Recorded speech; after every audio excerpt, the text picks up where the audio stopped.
পাবন বৈষ্ণব ঠাকুর কি পতিত পাবন বৈষ্ণব ঠাকুর কি পতিত পাবন বৈষ্ণব ঠাকুর কি গৌর প্রেমানন্দে হরি হরি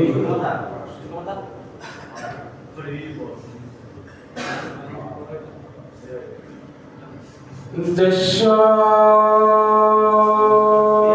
प्रसाद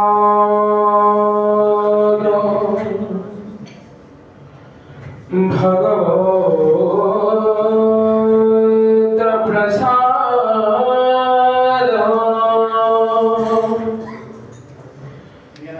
दशा प्रसाद दंड गति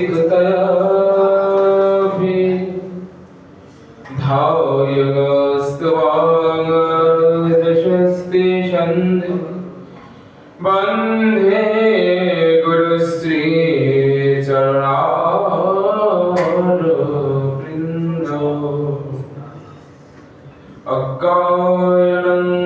अज्ञानतिमिरन्धस्य ज्ञानाञ्जनशलाकया चक्षुरान्मिलितां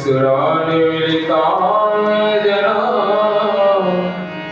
तस्मै श्री गुरुवे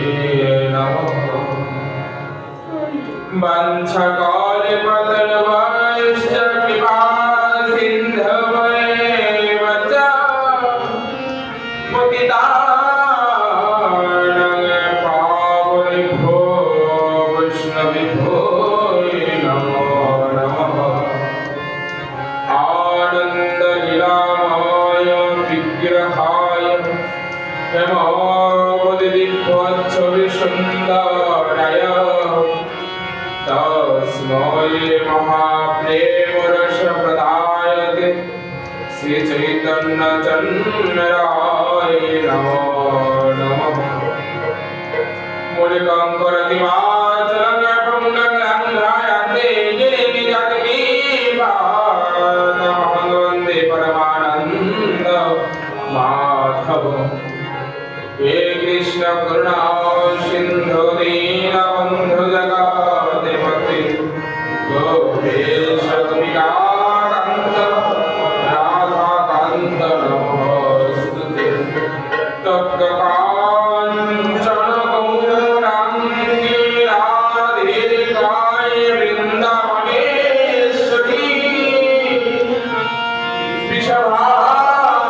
वृषभानुसुते नमामि हरिप्रिये जय रूप सनातन भट्ट रघुनाथ श्री भगवान भट्ट दास रघुनाथ এই জয় গোস্বামী করি চরণ বন্দন যাহা হইতে বিঘ্ন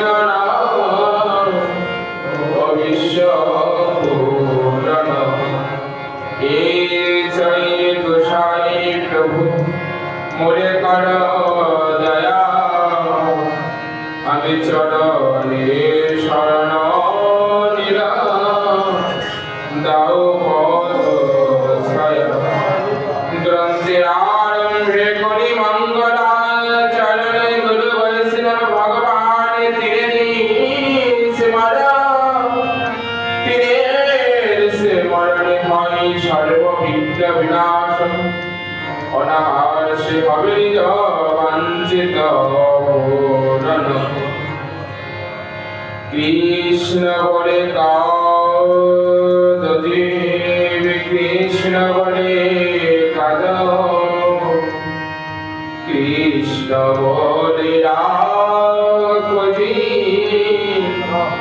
কৃষ্ণ বলে ডাকো নাম ভজ নামে চিন্ত নামে করসা বলি নাম বিনে কলি কালে ধর্ম নাহি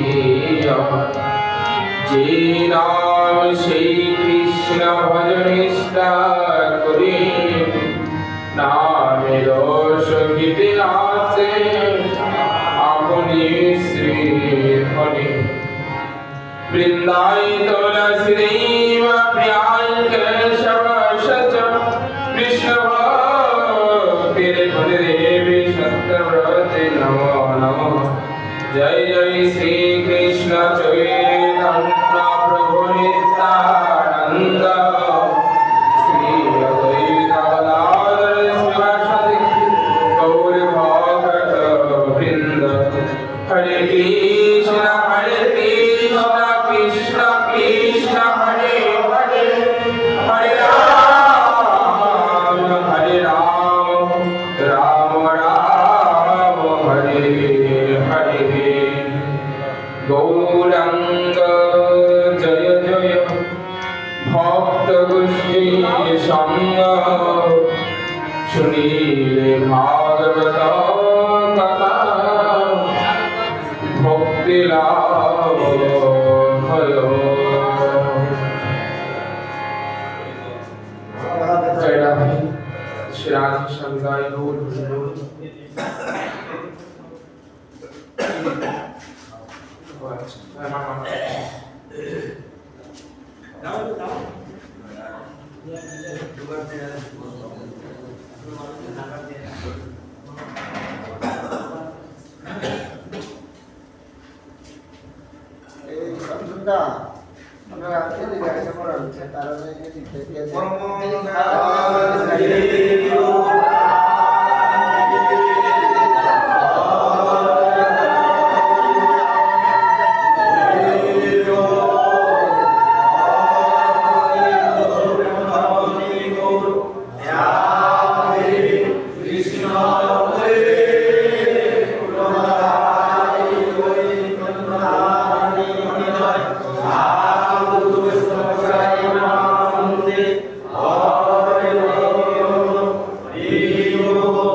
সকলে রাধা মাধব কীর্তন করবেন তো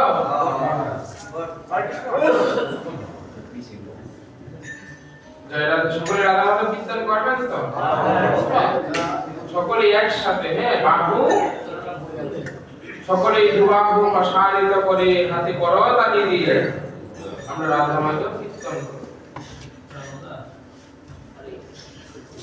দাদা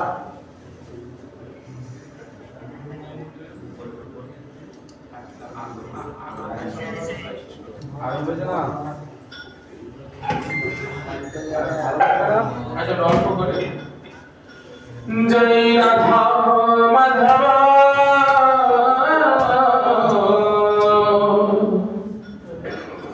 জয় কুঞ্জ বিহারী জয় রাধা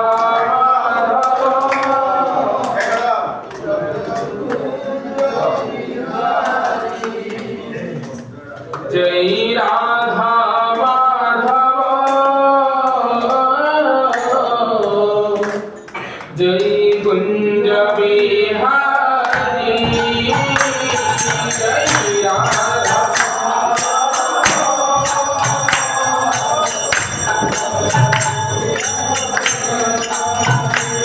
जय गोपीजन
ভাগবত কথা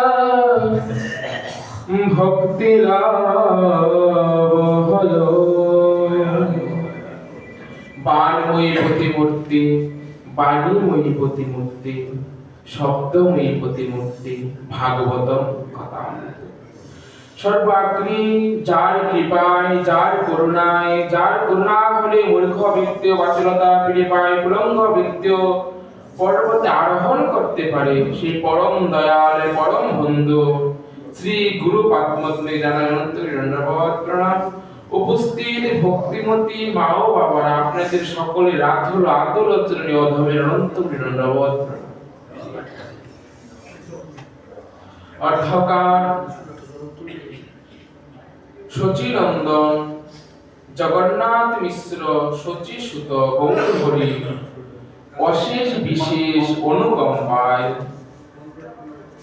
তথা নিত্যানন্দ প্রভু, অদ্বৈত প্রভু, গৌর মণ্ডলের সমস্ত ভক্ত মণ্ডলীর অশেষ বিশেষ অনুকম্পায় অর্ধকার এই শুভ ভাগবতীয় সুধা যজ্ঞের শুভ রজনীতে শ্রী শ্রী গীতা সঙ্গের বাৎসরিক আয়োজনে আমরা সকলেই সমাবেত হয়েছি।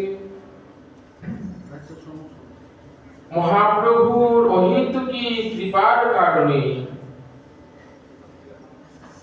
যশোদানন্দন অহেতুকী কৃপার কারণে আমরা এই গীতার অমৃত বাণী পেয়েছি। কৃষ্ণ যদি কৃপা না করত, কৃষ্ণ কৃপা না করে যদি গীতার বাণী অর্জুনকে না শোনাতো, অর্জুনের কাছে না জানাতো, আমরা কেউই জানতে পারতাম না। গীতা হচ্ছে আমাদের জীবনকে পরিচালনা করার একটা মাধ্যম। গীতাকে অনুসরণ করে আমরা আমাদের জীবনকে পরিচালনা করতে পারি। গীতার সমস্ত কিছুতে দেখবেন একটার পর একটা যুগ যুগ যুগ যুগ, কোন জায়গায় বিয়োগ লেখা আছে। যুগ, আমরা যুগ কাকে বলি? যুগ বলতে কি বোঝায়? যুগ মানে যুক্ত হওয়া, যুগ মানে একসাথে সব সকলকে যুক্ত করা। যে ভগবান এই গীতার মধ্যে আমাদেরকে জ্ঞান দিয়েছেন যে তোমরা এই ভবসিন্ধু যদি পার হতে চাও, তাহলে একমাত্র ভগবানের চরণ ব্যতীত অন্য কিছুতে গেলে এই ভবসিন্ধু পার হওয়া যাবে না। আপনি যাই করুন না কেন, যত কিছুই করুন না কেন, কলি যজ্ঞে নাম যজ্ঞ সার, নাম যজ্ঞ বিনা কলিকালে ধর্ম না হিয়া। আর সেই নাম আমার গৌর হরি নিয়ে এসেছিলেন রাধার কান্তি ভাব নিয়ে। আমি আজ এখানে কিঞ্চিত রাধারানীর কথা বলি আরম্ভ করতে চাই, কারণ আমরা সকলেই রাধা নাম করি তো, কিন্তু ঠিক ঠিক ভাবে কি আমরা রাধাকে প্রচার করতে পারছি কি পারছি? আমরা সকলেই তো রাধে রাধে বলি, চিৎকার করি, দুবাহু উচ্চারিত করি, রাধে রাধে করে লাফিয়ে ঝাঁপাই ধরিত্রী কাঁপিয়ে নৃত্য করি, কিন্তু আসলে রাধা রানী কে? রাধা রানী কে? ভগবানের যে আরাধনা শক্তি শ্রীমতী রাধা রানী। রাধা রানী আসলে কে? মহাজন বলছেন, অনন্তদাস মহারাজ সাধুকে হরিকথায় বলছেন, প্রেমের পরম সার মহাভাব জানি, সেই মহাভাব স্বরূপিণী আমাদের রাধা ঠাকুর। প্রেমের পরম সার, আমরা প্রেম পর্যন্ত যেতে পারি, তারপর আমাদের এই চর্মযস্য দেহধারা এর ঊর্ধ্বে আর যাওয়া সম্ভব না। কিন্তু কি বলছেন? প্রেমের পরম সার মহাভাব জানি। আমাদের অনেকে ভাব আসে, হরির নাম শুনলে, ভগবানের কীর্তন শুনলে ভাব আসে, নয়নে অশ্রু আসে। ওই নয়নের অশ্রুটা কিন্তু বিশেষ প্রয়োজন। বলে মানুষের কখন কাঁদে? যখন অভাব থাকে। অভাব না থাকলে তো কাঁদা যায় না। কিসের অভাব? এই পার্থিব জগতের টাকা, অর্থ, করি, বিষয় বাড়ি, তার অভাব। পার্থিব ধন, টাকা, করি, পুত্র, কন্যা, বিষয় ভারী, এগুলোর অভাব? এগুলোর অভাব না। কিসের অভাব? প্রভু তোমাকে ডাকা হলো না গো। আমার যে গৌর বলে ডাকা হলো না, আমার যে নিতাই বলে ডাকা হলো না। দিনটা কিন্তু আবার চলে যাচ্ছে, কারো দিন আসছে না। দিনের ভাবে দিন চলে যাচ্ছে, ক্রমানুসারে দিনটা চলে যাচ্ছে, কিন্তু আমার ভজনটাই হলো না, আমারই গৌর বলা হলো না, আমার নিতাই বলা হলো না। সেটা নিয়ে আমাদের ভাব আসে, কিন্তু বলছে যে মহাভাব স্বরূপে, ভাবেরও ভাব। আমার মহাপ্রভু যখন শ্রীবাসঙ্কনে কান্না করতেন, মহাপ্রভুর সম্মুখে যত ভক্তগণ ছিল, মহাপ্রভুর কান্না জল পিচকারি দিয়ে তাদের শরীরে গিয়ে পড়ত। মহাপ্রভুর কান্নার জল পিচকারি দিয়ে তাদের শরীরে গিয়ে পড়ত। মহাপ্রভু যখন রাধা ভাবে কৃষ্ণ বিরহে কান্না করতেন। কারণ এই বাবা, এই জগতে আমাদের আপন বলতে কৃষ্ণ ব্যতীত আর কেউ হলো। আপনি যাই বলেন না কেন, প্রত্যেক জায়গায় একটা কথা বলি যে আমরা যে সকলেই বলছি যে পুত্র আমার, কন্যা আমার, স্ত্রী আমার, ভাগ করতে যাবো, কিন্তু তার আগে কিঞ্চিত একটু কথা বলিনি। সকলেই যে বলি সব আমার। আজকে সারাদিন দেখবেন বাড়িতে আমার বাড়ি, আমার গাড়ি, আমার টাকা, আমার পয়সা সব আমার, কিন্তু শেষকালে গিয়ে লিখুন তো যে আমি কার? আমি কার? একটা লোক একটা শ্মশানের ধারে লিপিবদ্ধ করা যে এতটুক সময় আসতে তোমার এতদিন লেগে গেল, এতটুক পথ আসতে তোমার এতদিন লেগে গেল। একটা লোক মারা গিয়েছে, শিবজি তাকে জিজ্ঞাসা করছে যে এতদিন যে সংসারে ছিলি, 70 বছর 80 বছর সংসারে কাটিয়ে এসেছে, এতদিন কি করেছো? বলি কি করেছে? পুত্র, কন্যা নিয়ে, সকলকে নিয়ে সংসার করেছে। সংসারে কি করেছে? অর্থ করিয়াদি উপার্জন করেছে, তাদের নিয়ে সুখে থেকেছে। বলে এই যে অর্থ করি উপার্জন করেছো, তাহলে সেখান থেকে কিছু অর্থ দাও তো, সেখান থেকে কিছু অর্থ দাও। এখানে তো অনেক সাধু আছে, অনেক মহাত্মা আছে, বৈষ্ণবগণ আছে, ওদেরকে সেবা দেব, কিছু অর্থ দাও। বলে যে এখন তো আমার কাছে কিছু নেই, এখন তো আমার কাছে কিছু নেই, যা ছিল সব তারা রেখে দিয়েছে। বাবা, এই জগতে আমরা একটা কথা বলি যে খালি হাতে এসেছি, খালি হাতে যাব না। আমরা খালি হাতে আসিওনি, খালি হাতে যাব না। এসেছিলাম পূর্ব জন্মের কর্মফল নিয়ে, আর নিয়ে যাব এই জন্মের কর্মফল নিয়ে চলে যাব।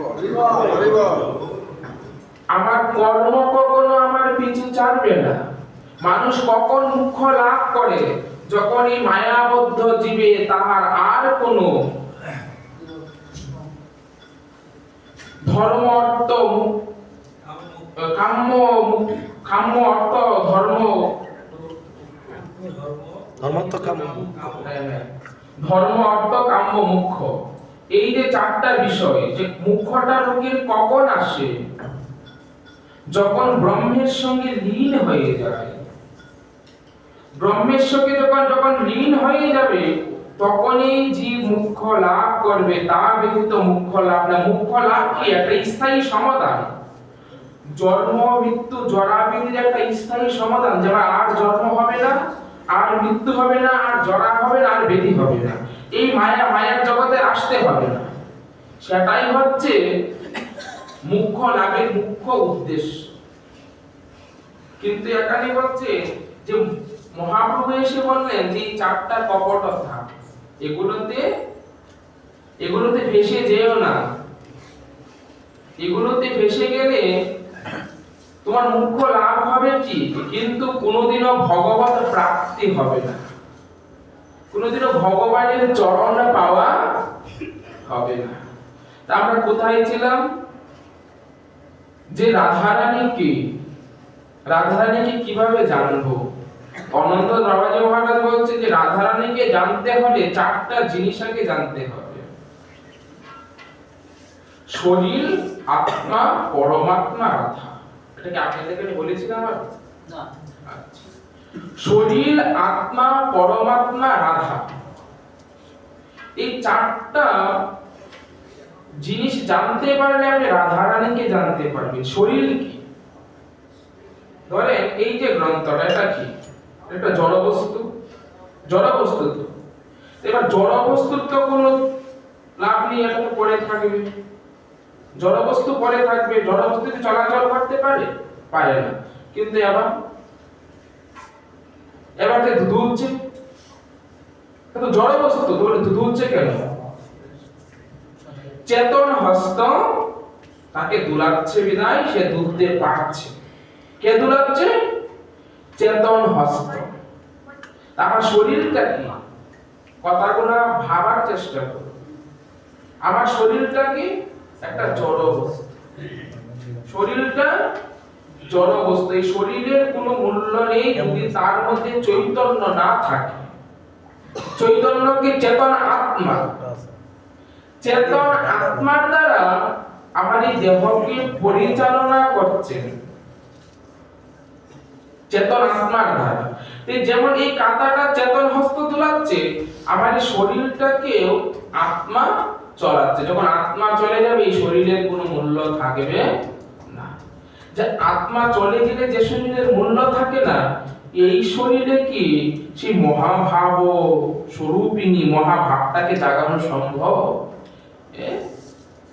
বলতে তাহলে সেই ভাবটা কি করে পাবো? সেই ভাবটা কোথায় গেলে পাবো? বলছে আমাদের শরীর হচ্ছে তিনটা, এটাই যে শরীর সেটা শরীর না।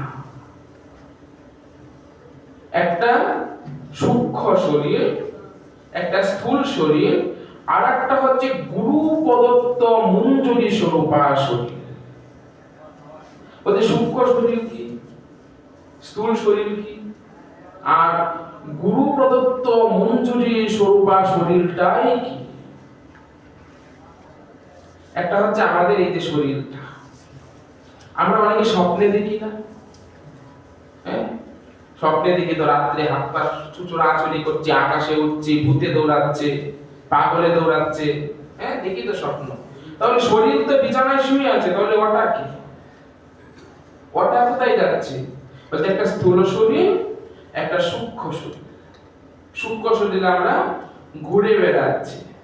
আর গুরু প্রদত্ত মঞ্জুরি স্বরূপা শরীরটা কি?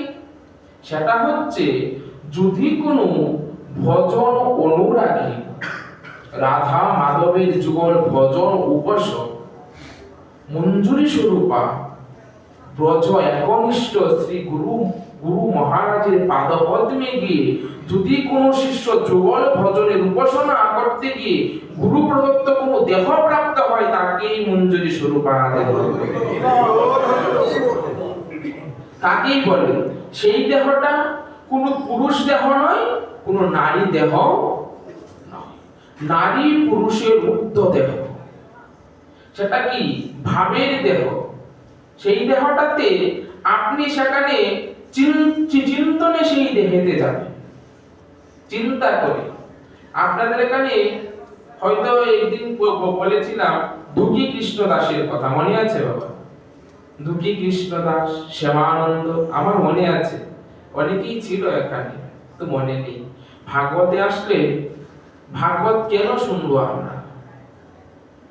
একটা লোক গিয়েছে বাজারে মূর্তি ক্রয় করতে। এক মূর্তি ক্রয় করতে যখন গিয়েছে, তখন ওই মূর্তির এক কানে দিয়ে যখন একটা শলা দিয়েছে, দেখছি এক কানে দিয়ে দিয়েছে আর এক কানে দিয়ে বের হয়ে গেছে। এক কানে দিয়ে দিয়েছে আর এক কানে দিয়ে বের হয়ে গিয়েছে। তখন বলছে ওই মূর্তি নেওয়া যাবে না। তাহলে আবার আর একটা মূর্তি উঠে গেল। এবার দেখছে ওটা গিয়ে এই পর্যন্ত আটকে যাচ্ছে, হ্যাঁ, বেরো হচ্ছে না, ভিতরেও যাচ্ছে, বলে যে এটাও নেওয়া যাবে না। এবার আরেকটা মূর্তির কাছে যখন গেল, এবার দিয়েছে একটা ওই দিক থেকে ভিতরে গিয়েছে, বলছে এটাই নিতে হবে। তাহলে ভাগবতে আসার মেন উদ্দেশ্য হচ্ছে আমরা কথাগুলো কর্ণ দিয়ে শ্রবণ করব এবং মনে গেঁথে রাখবো, এখান থেকে কিছু শিখে যাব। ভাগবত কি, এটা কি, এটা ক্লাসের মতো। এখানে এসেছি কেন? কিছু শেখার জন্য, কিছু নেওয়ার জন্য। যেখানে কিছু বললে কিঞ্চিত না কিঞ্চিত মনে রাখতে হবে। মনে না থাকলে ভাগবত শুনে লাভ হবে সহস্র বৎসর পরে যদি নাম সংকীর্তন, তবেও সে পায় না ব্রজের ব্রজেন্দ্র নাম। সেজন্য শুনতে হবে। তাই আমরা কোথায় ছিলাম? গুরু প্রদত্ত সেই যে দেহটা, সেই দেহটা কোথায় পাবো? যদি কোনো গুরুদেব আমাকে কৃপা করে সেই দেহটা আমাকে প্রাপ্ত করে, দেহটা আমাকে দেয়, তাহলে সেই দেহটা কি? বিলাতে। এই যে দুঃখী কৃষ্ণ দাসের কথা বলা, উনি যে দুঃখী কৃষ্ণ দাসই যে আবার যে কনক মঞ্জুরি হয়ে ঝাড়ু সেবা দিয়েছিল, রাধারানী নপুর পেয়েছিল, মনে পড়ছে তো? রাধারানী নপুরটা পেয়েছিল, কিভাবে পেয়েছিল? নারী স্বরূপ। তাহলে ও তো পুরুষ ছিল, নারী হলো কি করে? মঞ্জুরি হলো কি করে? গুরুদেবের কাছে গিয়েছে, গুরুদেব কৃপা করে তাকে একটা দেহ প্রদান করেছে, আর সেই দেহের ধারাই সে মঞ্জুরি স্বরূপে ভজন করতে।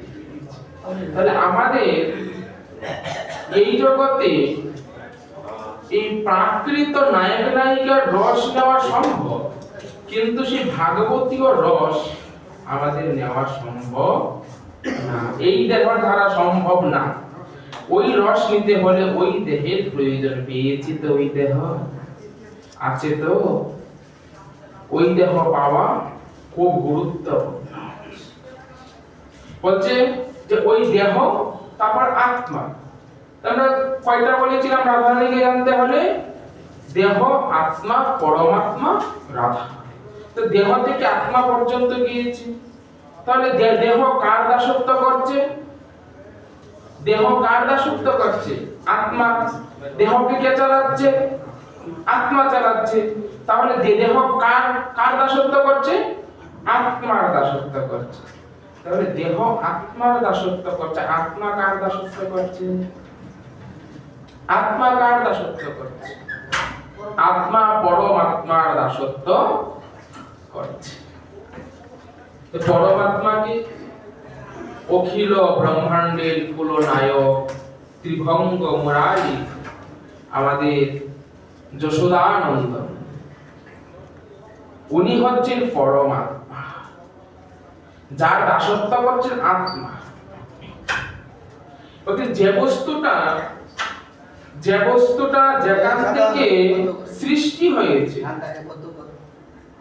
যে বস্তুটা যেখান থেকে সৃষ্টি হয়েছে সেই বস্তু জয়নিতাই, সেই বস্তু যতক্ষণ পর্যন্ত ওই জায়গাতে না যাবে ততক্ষণ পর্যন্ত তার শান্তি আসবে না।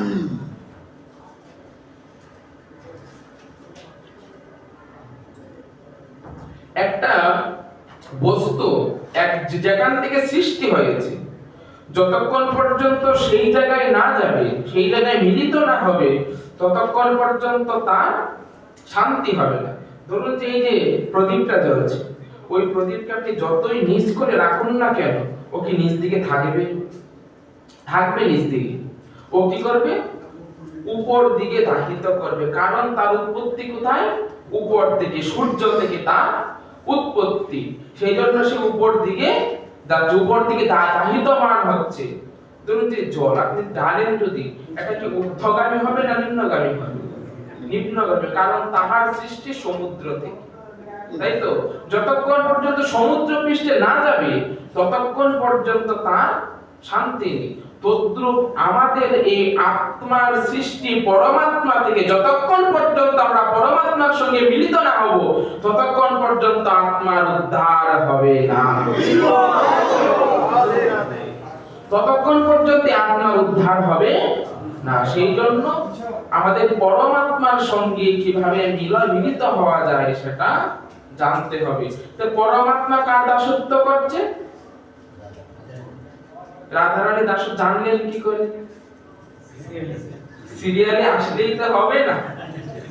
শরীর আত্মার দাসত্ব করছে, আত্মা পরমাত্মার দাসত্ব করছে। আর পরমাত্মা এই অখিল ব্রহ্মাণ্ডের কুলনায়ক ত্রিভঙ্গ মুরারি যশোদানন্দন দেবকী নন্দন আমাদের পরমেশ্বর ভগবান শ্রীকৃষ্ণ শ্রীমতী রাধা রানীর দাসত্ব।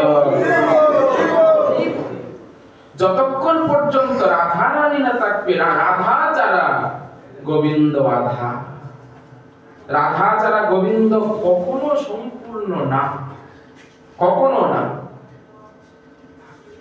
সেই জন্য শ্রী রাধা রানীর মহিমাটা এই চর্মমুখে তো বলা সম্ভব না। গুরু কৃপায় গুরুদেব বদনে বলিয়েছেন যাই কিঞ্চিত, অনেক ভুল হয়েছে রাধা মহিমাতে। এই রাধা রানীর নাম কিন্তু যখন তখন যেখানে সেখানে নেওয়াও যাবে না, যখন তখন যেখানে সেখানে নেওয়াও যাবে না। যে এই কিছুকাল পূর্বে এই রাধা নাম বৃন্দাবন ব্যতীত অন্য কোথাও এই রাধা নাম শোনা যেত না। বৃন্দাবনের একটাই কথা, রাধে শ্যাম মিলাদে, রাধে শ্যাম মিলাদে, রাধে শ্যাম মিলাদে। কারণ রাধা ছাড়া শ্যামকে কেউ মিলিয়ে দিতে পারবে না।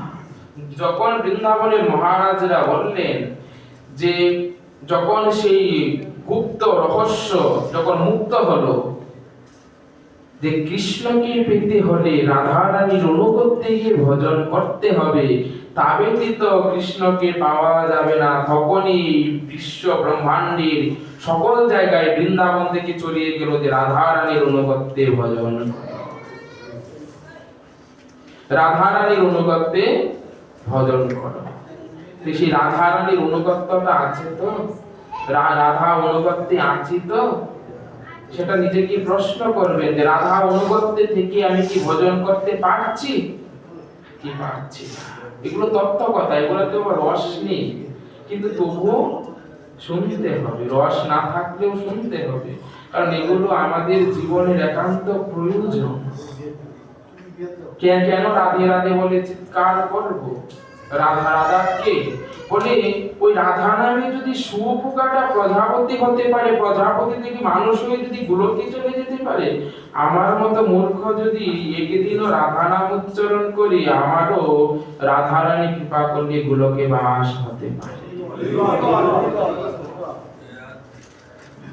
অন্তরে নিষ্ঠা ভক্তি সহিত যদি কেউ রাধা নামের কীর্তন করে, বলছেন যে সপ্তযুগে যদি তিনবার নারায়ণ বলা যেত, নারায়ণ নারায়ণ বলা যেত, তাহলে ত্রেতা যুগে একবার রাম নামের সমান পুণ্য হতো।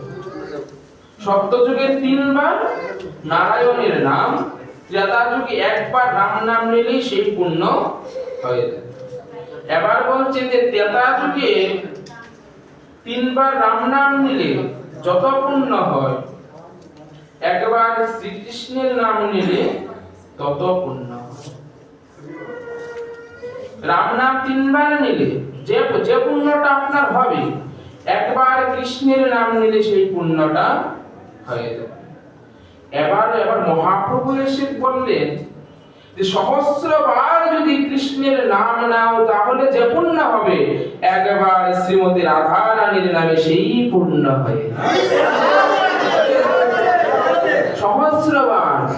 সহস্রবার যদি আমরা শ্রীকৃষ্ণ কৃষ্ণ কৃষ্ণ কৃষ্ণ বলে চিৎকার করি, তাহলে যে পুণ্য হবে, একবার রাধা নামে সেই পুণ্য হবে।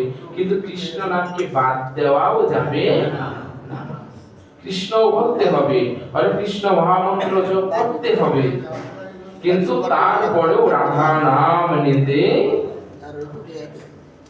সেটাই আমাদের গৌড়ীয় ভজনের শিক্ষা, সেটাই গৌড়ীয় বৈষ্ণবদের শিক্ষা। গৌড়ীয় বৈষ্ণবরা কি নিয়ে বেঁচে আছেন?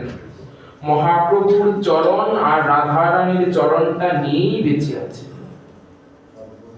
এই রাধারানীর চরণটাকে আঁকড়ে ধরেই বেঁচে আছেন যে রাধে সবকিছু তোমার জন্য সমর্পণ করে দিলাম, তুমি সেম্মি রাধে।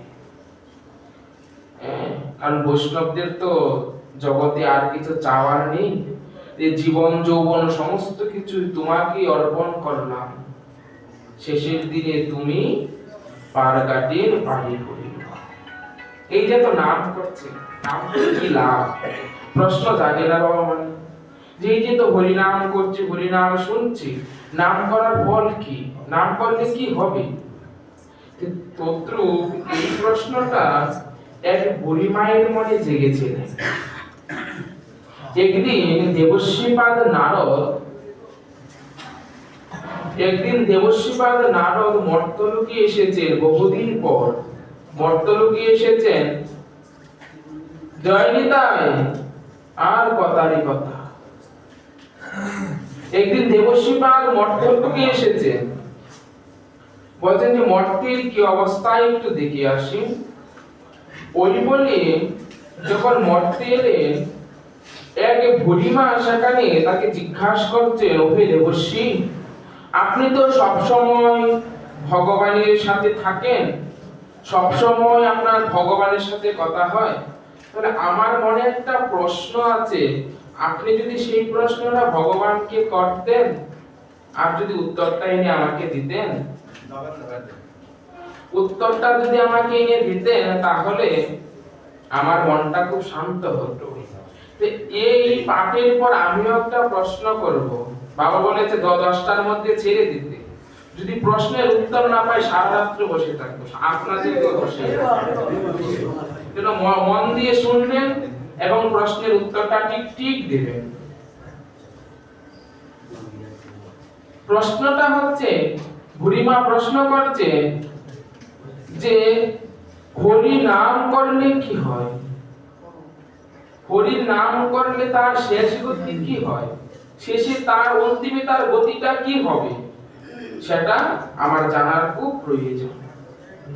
দেবশ্রীবাদ বলেছেন যে এখন তো আমার কাছে জানা নেই, তাহলে আমি আমার পিতার কাছে যাচ্ছি, আমার পিতার কাছে কি আমার পিতার কাছ থেকে আপনাকে প্রশ্নের উত্তরটা এনে আমি জানাবো। নারদের পিতাকে ব্রহ্মা, যে বলেছেন ঠিক বলেছে, নারদের পিতা ব্রহ্মা। এই নারদ কি করলেন, ব্রহ্মদেবের কাছে গেলেন। ব্রহ্মদেবের কাছে কি ব্রহ্মাকে গিয়ে বলছেন, হে পিতা, মানুষ যে এত নাম করছে, নাম করলে নামের মহিমা কি, নাম করলে তার শেষ গতি কি হবে? ব্রহ্মা বলছেন, এত আমার জানা নেই, এ আমার জানা নেই, আমি বলতে পারবো না। জানা আছে তবু বলবে না, কারণ বললে যদি কম হয়ে যায়, আর কম হয়ে গেলে অপরাধ হয়ে যাবে, সেজন্য বলবে না। বলেছে কি যে চলো, যিনি সব সময় নাম করে, যিনি সব সময় হরি নামে মেতে থাকে, তার কাছে। সেই বলে কি করলেন, ভোলানাথের কাছে চলে গেলেন। পঞ্চমুখী রাম নাম করে ত্রিপুরারি। ভাগবতে দ্বাদশ স্কন্ধে ভোলানাথকে বৈষ্ণবের শিরোমণি বলা হয়েছে। আর আমরা অনেকেই আছি ভোলানাথকে বলি যে ভাং গাঁজা খান, না বাবা, কোনোদিনও খাই। খেয়েছিল একদিন, কখন সমুদ্র মন্থনের সময় যখন হলাহল বিষ উৎপন্ন হলো, আর সেই বিষ যখন ভোলানাথ পান করেছিলেন বিষের জ্বালা নিবারণের জন্য, তখন উনি গাঁজা খেয়েছিলেন। সেটা আমাদের অথর্ব বেদে আছে। আমরা যে ওষুধ খাচ্ছি তার মধ্যেও কিছু না কিছু আছে, কিন্তু সেটা ওষুধ হিসেবে ব্যবহার করা হয়েছে, নেশা হিসাবে নয়। অথর্ব বেদে আমাদের চিকিৎসা শাস্ত্রে সমস্ত কিছু ওষুধই দেওয়া আছে, কোন রোগের কি কোন চিকিৎসা, কি কি ওষুধ দ্বারা কোন রোগের চিকিৎসা করা হবে, কোন জড়িবুটি দ্বারা। তাই সেখানে বিষকে নিবারণ করার জন্য মহাদেবকে গাঁজা অর্পণ করা হয়েছিল সেই দিন। এমনি মহাদেব গাঁজা খায় না। যিনি সবসময় রাম নাম করে, তিনি কখনো গাঁজা খেতে পারে? বৈষ্ণবরা তো চাই খায় না, তাহলে গাঁজা কেন খাবে? গেলেন ভোলানাথের কাছে, গিয়ে ভোলানাথকে বলছেন যে হে ভোলানাথ, আমি আপনার কাছে এসেছি যে মানুষ হরিনাম করলে তার কি গতি হয়, সে শেষের দিনে তার কি গতি সেটা জানার জন্য। ভোলানাথ বলছেন যে সে আমার অগোচর, আমি সেটা বলতে পারবো না। এবার বলছেন যে সেটা আমিও জানি না, পিতাও জানে না, আপনিও জানেন না, তাহলে কোথায় যাব, কার কাছে যাব? বলে যার নাম তার কাছে যাই, সেই নামের কাছে যাই, যার নাম তিনি যদি বলতে পারেন। তাই কি করলেন, ও সকলেই মিলে চলে গেলেন গোলকে। গোলকে যখন চলে গেলেন, গোলকে চলে যাওয়ার পর গোলকে গিয়ে ভগবানকে জিজ্ঞাসা করছেন যে প্রভু, মানুষ হরিনাম করলে কি হয়, তার শেষের গতি কি? ভগবান বলছেন সেটা তো আমিও জানি না। নাম করলে কি হবে সেটা আমিও জানি না, কিন্তু সেটা জানে। বলছে কে জানে? বলছে আমার ভক্ত জানে। বলছে আপনার ভক্ত জানে? বলছে হ্যাঁ, আমার ভক্ত তোমাকে সেই প্রশ্নের উত্তর দিতে পারবে। তাহলে চলুন আপনার ভক্তের কাছে।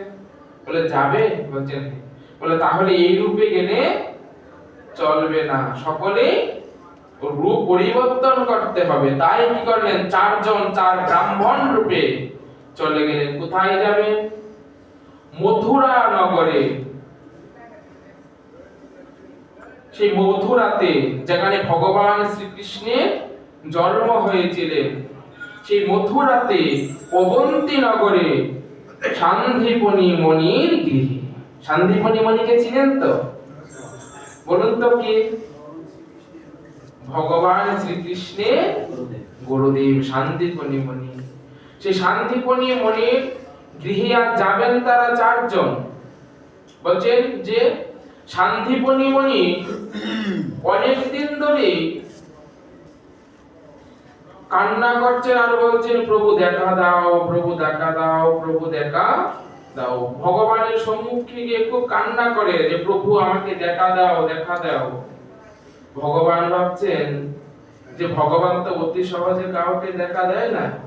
বলে আজ যে করে আমার আশ, আমি করি তার সর্বনাশ। না, কথাটা সর্বনাশ হবে না। ভগবান কখনো চায় না ভক্তের সর্বনাশ হোক, তার সব নাশ। কথা হচ্ছে সব নাশ। যে করে আমার আশ, আমি করি তার সব নাশ। কিভাবে সব নাশ করে?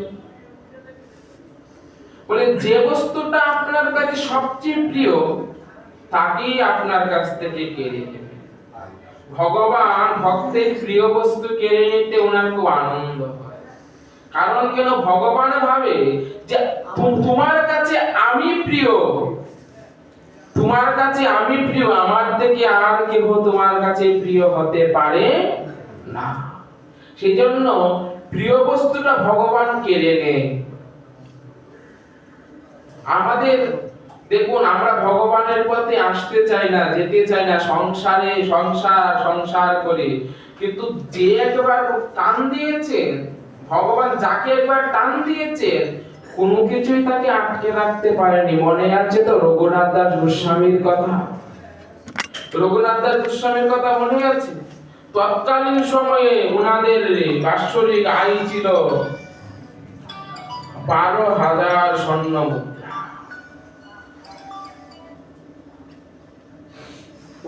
ওনার পিতা, ওনার জ্যাঠামশাইয়ের আয় ছিল 14 বছর বয়সে তার পিতা গোবর্ধন মজুমদার রঘুনাথ দাস গোস্বামীকে বিবাহ করিয়ে দিলেন। অপ্সরা সম সুন্দরী স্ত্রী তাকে দিলেন, যে ছেলেটা আমার চঞ্চল। একটা অপ্সরার সম স্ত্রী দিলেন। আমরা অনেকে ভাবি না যে ছেলেটাকে বিয়ে করে দিলে মনে হয় গড় লোক, তাই তো? চঞ্চলদের কি বলি তো? তাই রঘুনাথ দাস গোস্বামীর পিতা গোবর্ধন মজুমদার তিনি ভাবলেন যে আমার সন্তানকে যদি বিবাহ দিয়ে দিই তাহলে সে আর গৌর গৌর গৌর গৌর বলবে না। সেই জন্য কি করলেন, তাকে বিবাহ দিয়ে দিলেন, অপ্সরা সম সুন্দরী স্ত্রী দিয়ে দিলেন, তাকে পাহারা দিলেন, তার পায়ে চিচিগল বেঁধে তাকে রাখতে পারলেন না, গৃহে রাখতেই পারলেন না। এত ঐশ্বর্য অপ্সরার সম স্ত্রী রেখে কাঙালের মতো বৃন্দাবনে রাধা কুণ্ডের তীরে বসে বসে ভজন করতে। আমি কিন্তু কাউকে বলি না যে মাছ খেও না, মাংস খেও না। আমি একটা কথা বলি, সকলে তুলসীর মালা, একটাই বলি তুলসীর মালা দাও। কারণ আমি বললেই যে আপনি মাছ মাংস ছেড়ে দেবেন সে কোনো কথা নাই। অনেক পাঠক বলেছে, অনেক দেখেছি, কোনো পরিবর্তন হয়নি, কোনো হয়নি। আপনার যখন মন চাইবে তখন এমনিতেই পরিবর্তন হয়ে যাবে। আমি বলেছি যে উপরে শকুন আর নিচে গরু ব্যতীত সব খাও, তবু তুলসীর মালা গলায়। কারণ তুলসীর মালাটা গলায় থাকলে অন্যের কাছ থেকে একটা পেয়ারা চুরি করতে গেলেও মালাটা একবার হলেও মনে করে দেবে, ওই আমি তোর সাথে আছি রে, চুরিটা করছিস দেখে করিস, চুরিটা দেখে করিস। কারণ আমাদের জীবনের সঙ্গী হচ্ছে একমাত্র তুলসী। তুলসী আমাদের জীবনের সঙ্গী না। শ্মশানে যখন সকলেই রেখে চলে আসবেন, সঙ্গে কাকে দিয়ে আসবেন?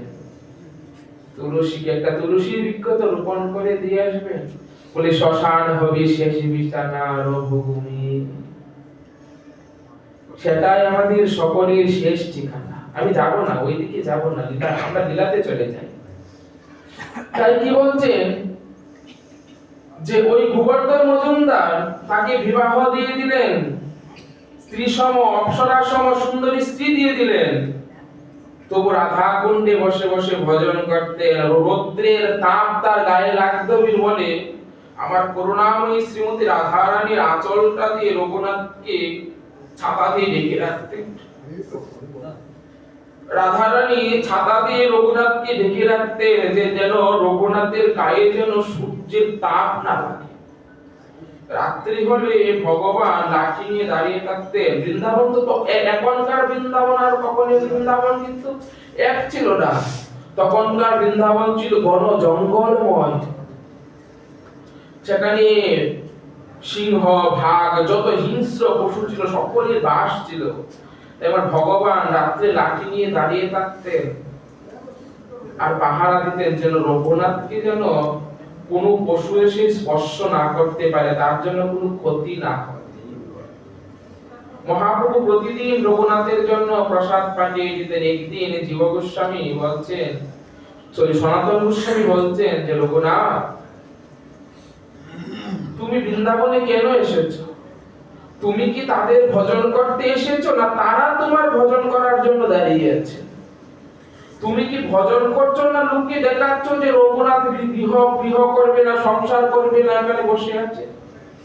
তুমি যেখানে বসে আছো তুমি জানো রাধা রানী এসে তোমাকে আঁচল দিয়ে ঢেকে রাখে, শ্যাম সুন্দর এসে লাঠি দিয়ে পাহারা দেয়, কেন তুমি তাদের সেবা করবে না?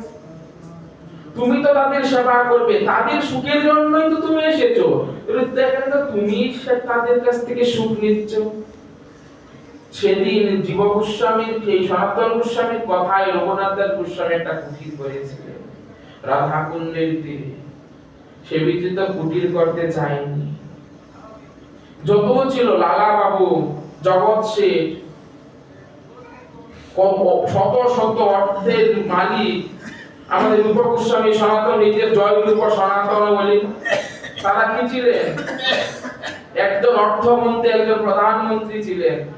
সব ছেড়ে ভগবানের পথে নেমে গিয়েছেন, চিরা কেতা নেড়া মাথা। আমরা কিসের বড়াই করি, কার জন্য বড়াই করি? এই সংসার মায়াময়। এখানে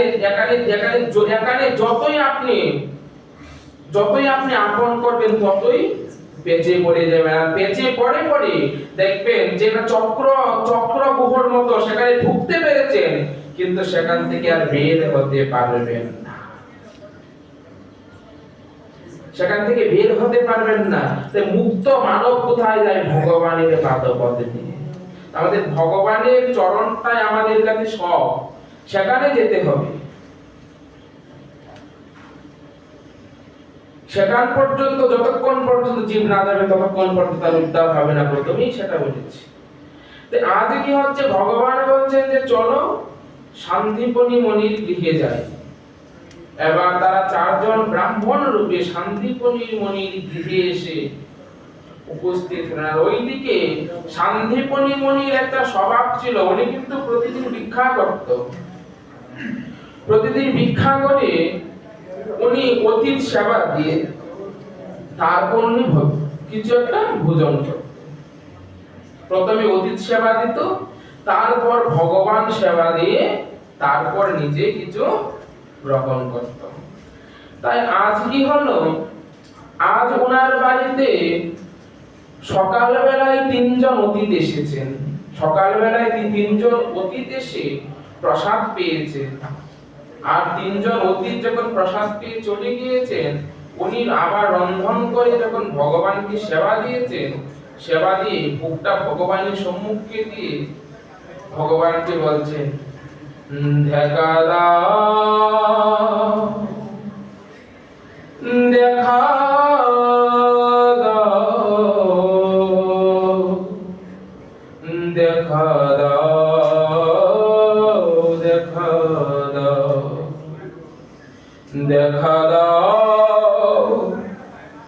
প্রভু, দেখা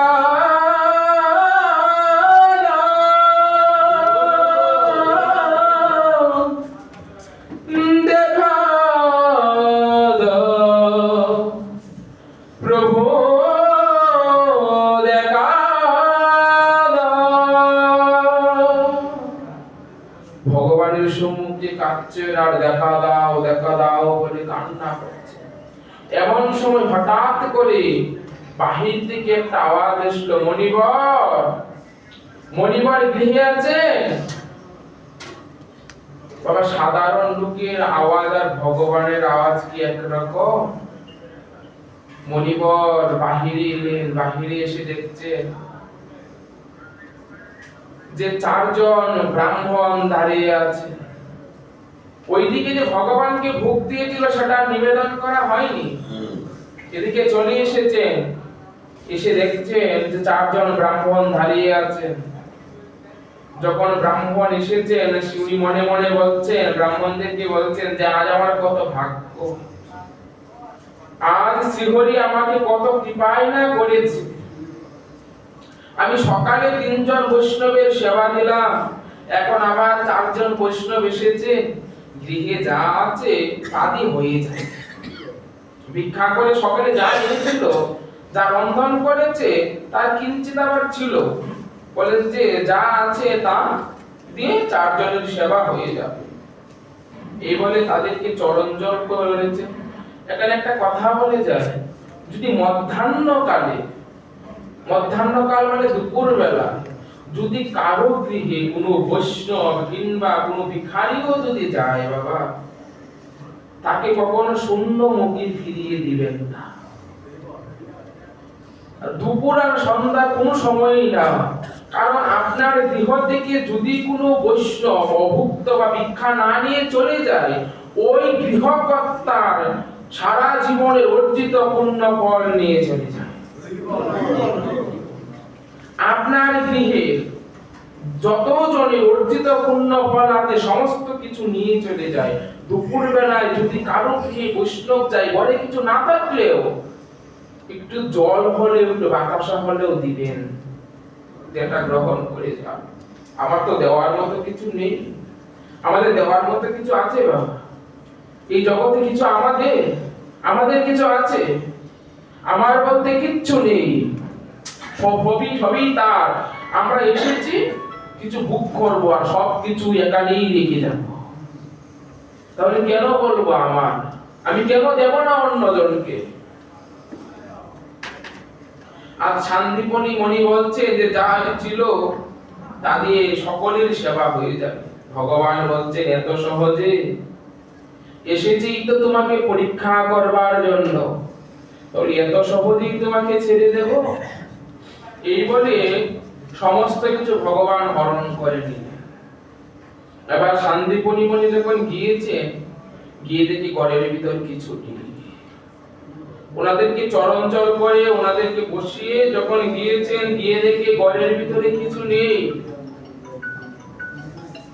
শান্তিপনি মনি বসে বসে কান্না করছে যে প্রভু তুমি আমাকে কি, তুমি আমাকে কি সংকটে ফেললে, আমি আবার দ্বিতীয়বার ভিক্ষা করতে গেলেও তো গ্রামে আমাকে কেউ ভিক্ষা দেবে না।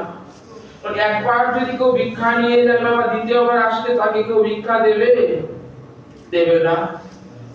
বলছেন যে আমি আবার তো গেলে আমাকে কেউ ভিক্ষা দেবে না। তার ছেলে মধুমঙ্গল, সেই গোটু ব্রাহ্মণ, আমরা দেখবেন লীলা কীর্তনে বলা হয় সবার শিরে দিয়ে হাত গোটু করে আশীর্বাদ। বৃন্দাবনের পণ্ডিত গোটু সেই শান্তিপনি মনির ছেলে, কৃষ্ণের বাল্য সখা। সেই মধুমঙ্গল এসে তার পিতাকে বলছেন, পিতা তুমি কান্না করছো কেন?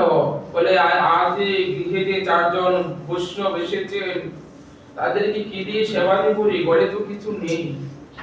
বলছেন বাবা তুমি তোমার ভিক্ষার ঝুলিটা আমাকে দাও, তোমার ভিক্ষার ঝুলিটা আমার হাতে তুলে দাও, আমি গিয়ে ভিক্ষা করে নিয়ে আসছি। এবার ভগবান বলছেন যে এসেছিলাম শান্তিপনি মনিকে পরীক্ষা করতে, এবার তার ছেলেটা মাঝখানে বাধা হয়ে দাঁড়িয়েছে, বলে যে ওকেও পরীক্ষা করে নেবে। সেই জন্য মধুমঙ্গলকে যে তার বড় ভিক্ষার ঝুলিটা দিলেন, ভগবান কি করলেন, মধুমঙ্গল যাওয়ার পূর্বে ভগবান মধুমঙ্গলের বেশ ধরে উনি সমস্ত বাড়িতে ভিক্ষা করে ফেলেছেন, সমস্ত বাড়িতে ভিক্ষা করে নিয়ে এসে পড়েছেন। এবার যখন মধুমঙ্গল গিয়ে বলছেন যে ভিক্ষাং দেহি মাতা, বলছেন ওরে বেটা কতবার ভিক্ষা নিস, সকালে তোর বাবা ভিক্ষা নিয়ে গেল, কিছুক্ষণ পূর্বে তুই ভিক্ষা নিয়ে গেলি, আবার হচ্ছে ভিক্ষা নিতে। বলে আমি তো আসিনি। বলে আমরা কি মিথ্যা বলছি? তুই কিছুক্ষণ আগে ভিক্ষা করে নিয়ে গেলি আমাদের কাছ থেকে। এই বলে দূর করে তাকে মারধর করে তাকে তাড়িয়ে দিলেন। যখন তাড়িয়ে দিলেন, মনে মনে চিন্তা করছে যে আমি আর এখানে থাকবো না, এই জগতে আর থাকবো না, কারণ যে দেহ দ্বারা বৈষ্ণব সেবাই হলো না, সেই জীবন ধরে রেখে কোনো লাভ নেই। এই বলে যখন যমুনাতে যাবে প্রাণ বিসর্জন দিতে, মনস্থির করলেন যে যমুনাতে গিয়ে জাপ দিয়ে প্রাণ বিসর্জন করে ফেলবো। এই বলে যখন যমুনার দিকে যাচ্ছেন, ভগবান বলছেন আর যদি ও মরে যায় তাহলে আমার ভগবান নামে কলঙ্ক হবে, কেউ আমাকে ভগবান বলবে না, কেউ আমাকে ভগবান বলে ডাকবে না। সেই জন্য ভগবান কি করে একটা পাখির রূপ ধরে তার কানে কানে গিয়ে বলছেন, ওরে মধুমঙ্গল এখানে ভিক্ষা পেয়েছিস না তো কি হয়েছে, তুই বৃন্দাবনে চলে যা, দেখবি বৃন্দাবনে প্রচুর ভিক্ষা পাবি। মথুরা বৃন্দাবন যমুনার এপার আর ওপার, তুই বৃন্দাবনে চলে যা, সেখানে প্রচুর ভিক্ষা পাবি। সেই বলে বলছেন যে বৃন্দাবনে চলে যাব। এবার বৃন্দাবনের চলে যাওয়ার জন্য যমুনাতে নেমেছেন। এবার ও তো সাঁতার জানে না, যে যমুনা থেকে নেমেছেন ছেলেটা ডুবে যাবে না। ধরেন যে আমাদের এইদিকেই ধরেন যে ওই যে ব্রহ্মপুত্রের যে নালাটা, যখন সেটাতে ভরপুর জল থাকে, আমরা কি সাহস করলে পার হতে পারবো? এতটুক জায়গায় পার হতে পারবো? কিন্তু ও সেই যমুনাতে নেমে গিয়েছেন, যমুনা পার হয়ে বৃন্দাবনে যাবেন। কিসের কারণে? বৈষ্ণব সেবার কারণে। এবার যাচ্ছেন কার শক্তিতে? কৃষ্ণের শক্তিতে। কারণ কৃষ্ণ কি তার সখা, যতবার তারা বিপদে পড়েছেন কৃষ্ণ তাদেরকে উদ্ধার করেছেন। আজ কৃষ্ণকে বলছেন, কৃষ্ণ আমি আজ বিপদে পড়েছি, যমুনা পার হতে হবে, তুই আমাকে যমুনাটা পার করে দে। এই বলে যখন কৃষ্ণের কাছে সমর্পণ করলেন, চোখ বুজে যখন পা দিতে লাগলেন, এবার চোখ খুলে দেখেন যে যমুনা পার হয়ে গিয়েছে। যমুনা পার হয়ে গিয়ে সে সেখানে পূর্ণমাসী দেবীর কাছ থেকে প্রচুর ভিক্ষা পেল।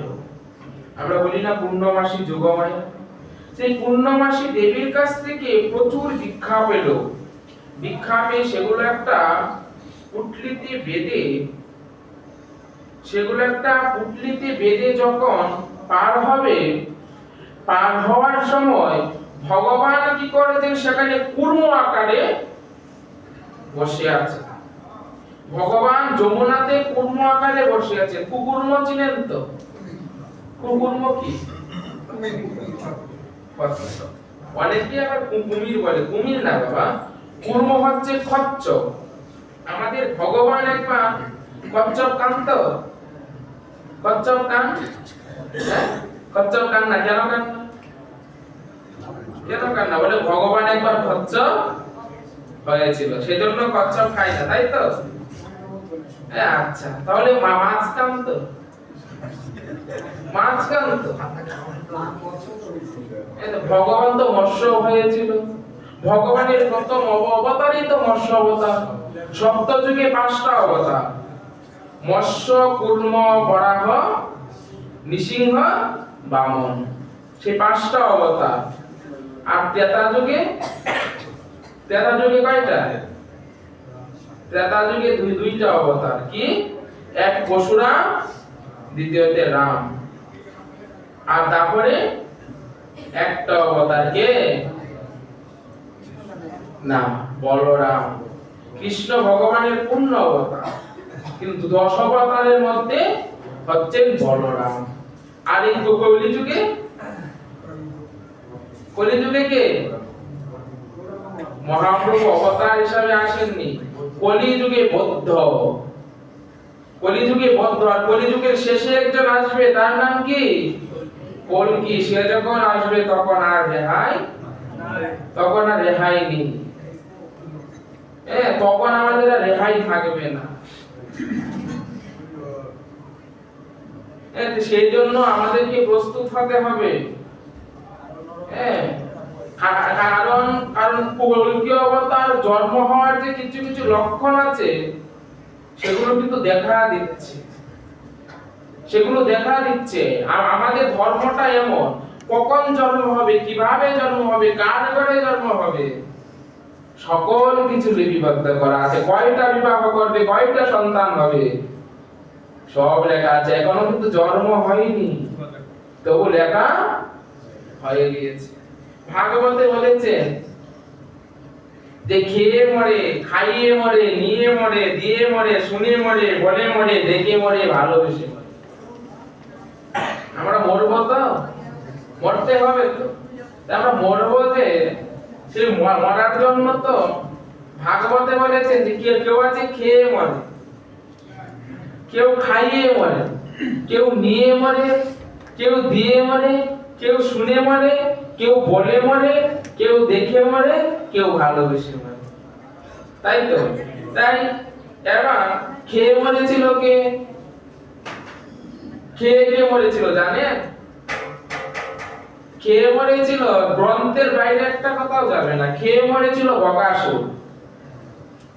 খেয়ে মরেছিল বকাসুর।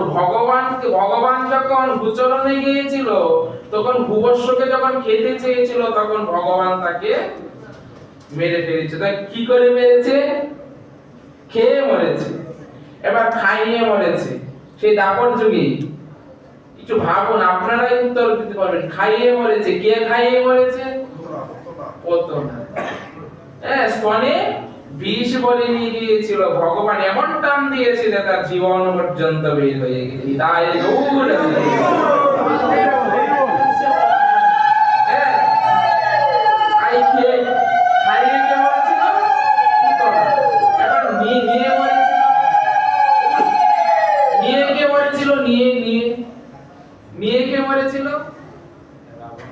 রাবণ। কে বলেছে? রাবণ। কাকে নিয়েছিল? সীতাকে। দেবী সীতাকে হরণ করে নিয়ে গিয়েছিল বিদায়, তার সোনার লঙ্কা শ্মশান হয়ে গিয়েছিল। তার বংশে প্রদীপ দেওয়ার মতো কেউ ছিল না। বংশে প্রদীপ দেওয়ার মতো কেউ ছিল না, তাই কি করেছে, নিয়ে মরেছিল। এবার দিয়ে মরেছে, দিয়ে কে মরেছে? অপশন মহাভারত। না, বলি মহারাজ তো মরেনি, বলি মহারাজ পাতালে আছে। বলি মহারাজ কিন্তু মারেনি, ভগবানকে 4 মাস থাকে না, ওই 4 মাস ভগবান পাতালে থাকে। কার কাছে? বলি মহারাজের কাছে প্রতিজ্ঞাবদ্ধ, কারণ বলি মহারাজের মতো ভক্ত ভগবান আর পায়নি। অপশন মহাভারত কে? কর্ণ, দাতা কর্ণ। দিয়ে মরেছিল, কি দিয়েছিল? কবচ কুণ্ডল। কবচ কুণ্ডল দিয়েছিল, কবচ কুণ্ডল দিয়ে সে মরেছিল। যদি কবচ কুণ্ডল না দিত তাহলে তাকে কেউ মারতে পারত না। তাই আবার কি হচ্ছে, খেয়ে মরেছিল, খাইয়ে মরেছিল, নিয়ে মরেছিল, দিয়ে মরেছিল। এবার কি শুনে মরে? শুনে কে মরেছিল? অপশন মহাভারত। শুনে কে মরেছিল? দ্রোণাচার্য। দ্রোণাচার্য শুনে মরেছিল। কি শুনে মরেছিল? তাহলে কি, যে ওনার সন্তান মৃত্যুবরণ করেছে সেটা শুনেই দেহ ত্যাগ করেছিল। এবার কি বলে মরেছিল? বলে কে মরেছিল? বলে কে মরেছিল? সতী। বলে মরেছিল সতী। কখন? যখন দক্ষ রাজার 7 কন্যার মধ্যে সপ্ত কন্যার জামাইকে নিমন্ত্রণ দেওয়া হয়েছিল, ভোলানাথকে নিমন্ত্রণ দেওয়া হয়নি। সতীকে জিজ্ঞাসা করেছিল যে হে পিতা, হে পিতা, আমার স্বামীকে কেন নিমন্ত্রণ দেওয়া হয়নি? তখন দক্ষ রাজা বলেছিলেন যে তোমার স্বামী শ্মশানে থাকে, এখানে নিমন্ত্রণ দিলে কিছু ভূত প্রেত নিয়ে চলে আসবে, এতে আমার যজ্ঞের বিঘ্ন ঘটবে। তখন সতী বলেছিলেন, যে কর্ণ দিয়ে স্বামীর নিন্দা শুনেছি সেই দেহ আর রাখবো না। আর এখনকার মায়েরা দিনে রাত্রে স্বামীদের নিন্দা করেই যাচ্ছে, নিজেই করে, অন্যের কাছ থেকে শুনতে পারে। রাগ করবেন না, অনেক আপনারা ভালো না, আপনাদেরকে বলছি, অনেকেই আছে স্বামী নিন্দা করতেই আছে। সতী তখন দেহ রেখেছিলেন, তাহলে বলে মরেছিল কে? সতী। এবার আমি আবার জিজ্ঞাসা করি, খেয়ে মরেছিল?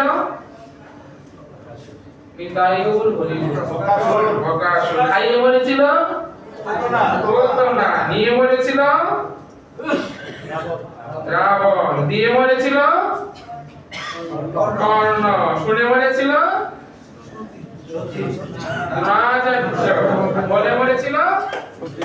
সতী। এবার দেখে মরেছিল কে? অপশন সত্যযুগ। দেখে মরেছিল কে? হিরণ্যকশিপু। কি দেখে মরেছিল? নৃসিংহ ভগবানকে দেখে মরেছিল।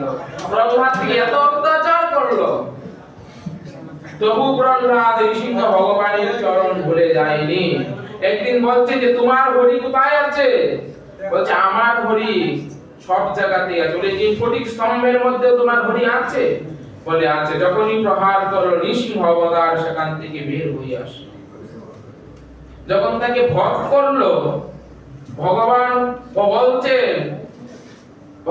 বলছেন যে তোমার সেই শর্তগুলো মনে করো। কি শর্ত ছিল তার? যে তাকে কোনো নারী মারতে পারবে না, পুরুষ মারতে পারবে না, কোনো পশু পক্ষী কেউ মারতে পারবে না। নৃসিংহ ভগবান কি নারী, পুরুষ না পশু পক্ষী? মানুষও না, পশুও না। তাই তো তাকে নর, গন্ধর্ব, কিন্নর কেউ মারতে পারবে না। এবার কি বলেছে নৃসিংহ ভগবান? বলছে যে দেখো, আমি মানুষও না, নর না, কিন্নর না, পশুও না। এবার বলছেন যে আমাকে ঘরেও মারতে পারবে না, বাইরেও মারতে পারবে না, অন্তরিক্ষেও মারতে পারবে।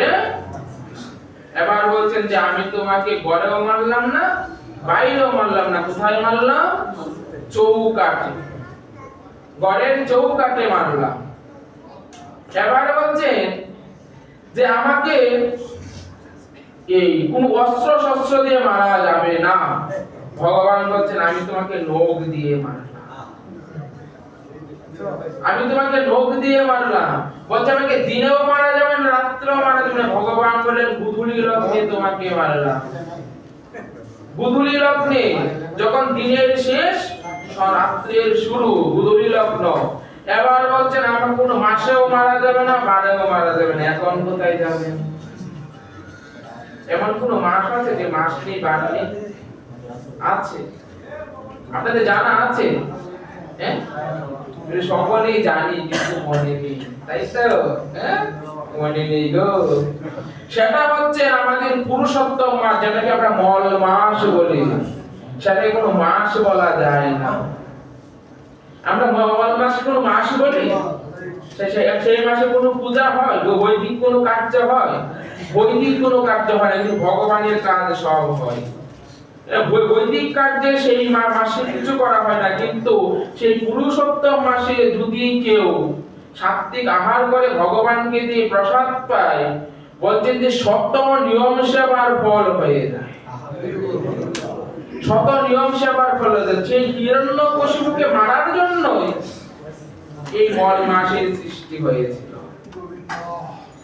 সেই মাসটা ছিল কি? ফাল্গুন মাস। ফাল্গুন মাস ছিল, সেটা মল মাস ছিল। তাই সে দেখে মরেছিল কে? হিরণ্যকশিপু। আরেকটা আছে ভালোবেসে মরেছে। ভালোবেসে কে মরেছে? অপশন ত্রেতাযুগ। ভালোবেসে কে মরেছে? রাজা দশরথ। কাকে ভালোবেসেছিল?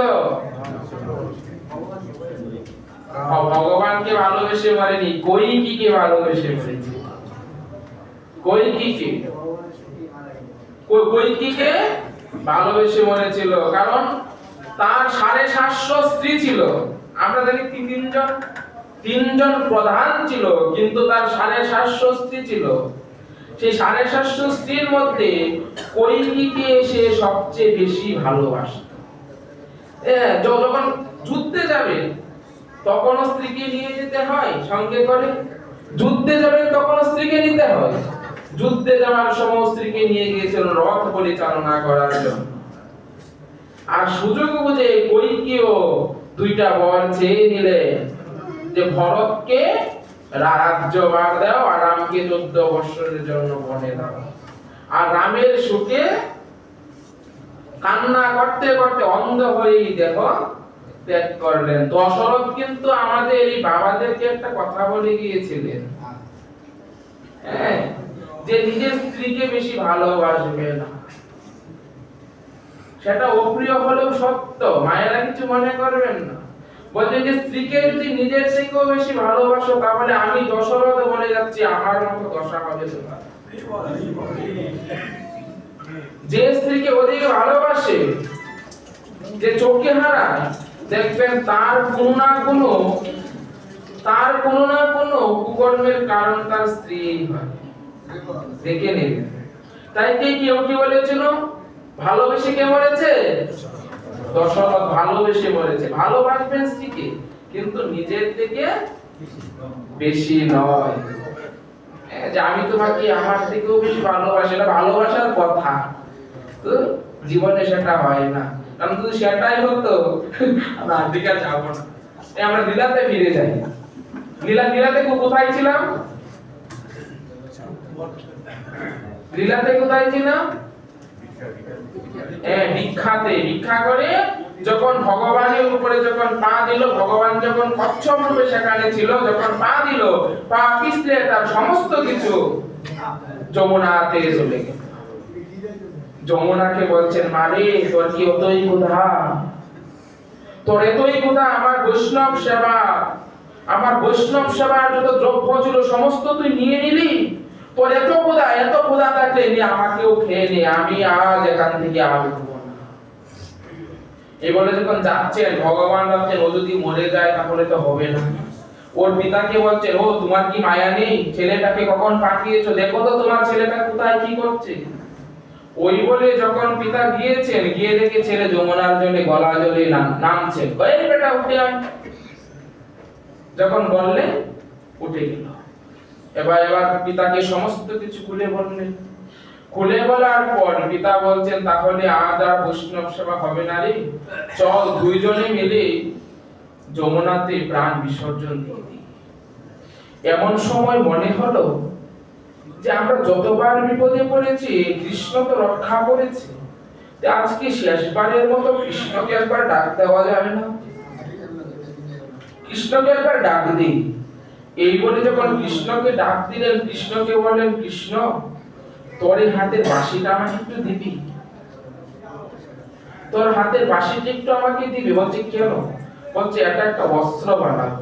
কারণ কৃষ্ণ যখন নিধুবনে কালী সেজেছিলেন তার হাতের বাঁশিটাই কিন্তু খড়গ হয়ে গিয়েছিল।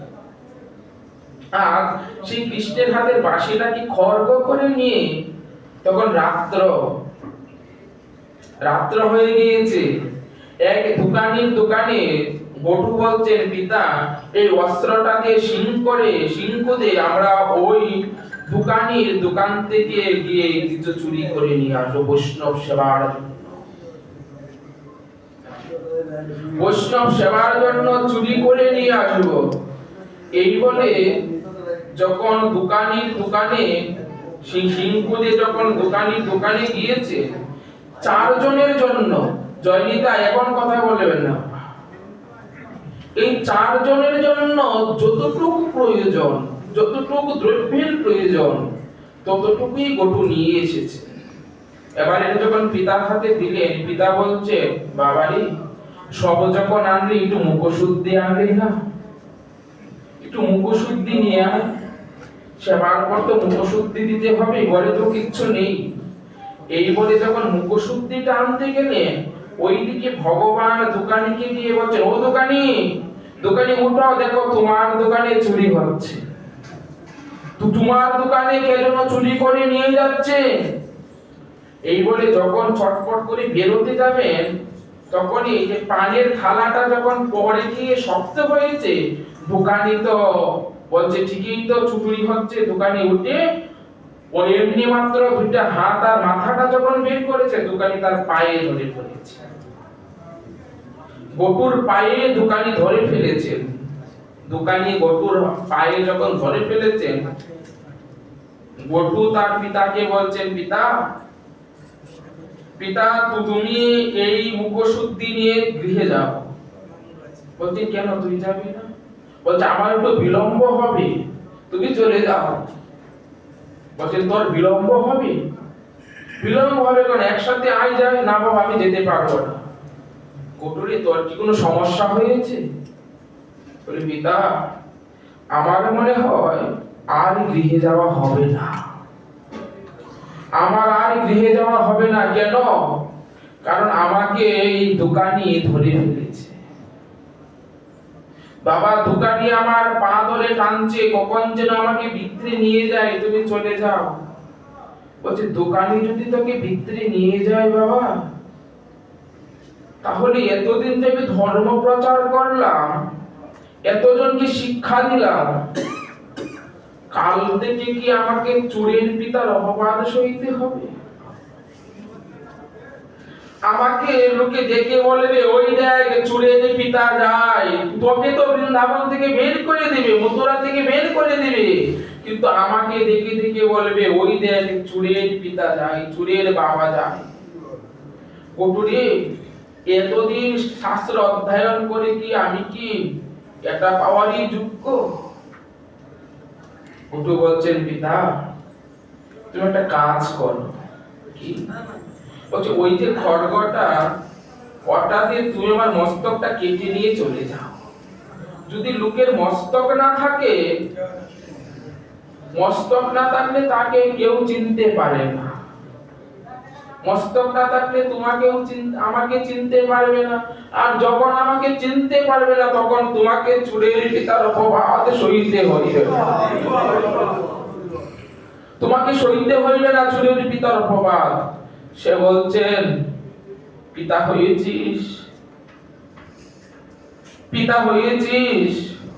যেদিন পিতা হবি সেদিনই বুঝতে পারবি যে পিতা হওয়ার যে কত জ্বালা।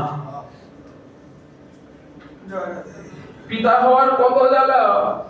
একজন পিতাই বুঝতে পারে যদি তার সন্তান কখনো অসহায় অসুবিধায় পড়ে, তখন পিতাই বুঝতে পারে যে সন্তান, কোন পিতার কাছ থেকে সন্তান চলে গেলে পিতাই বুঝতে পারে সন্তান হারানোর যে কি জ্বালা, কি যন্ত্রণা। ওই গটু বলছে যে পিতা, তুমি যদি আমাকে না মারো, না মেরে চলে যাও, তোমার গৃহে বৈষ্ণব বসে আছে, বৈষ্ণবের সেবা হবে না, বৈষ্ণবের সেবা হবে না।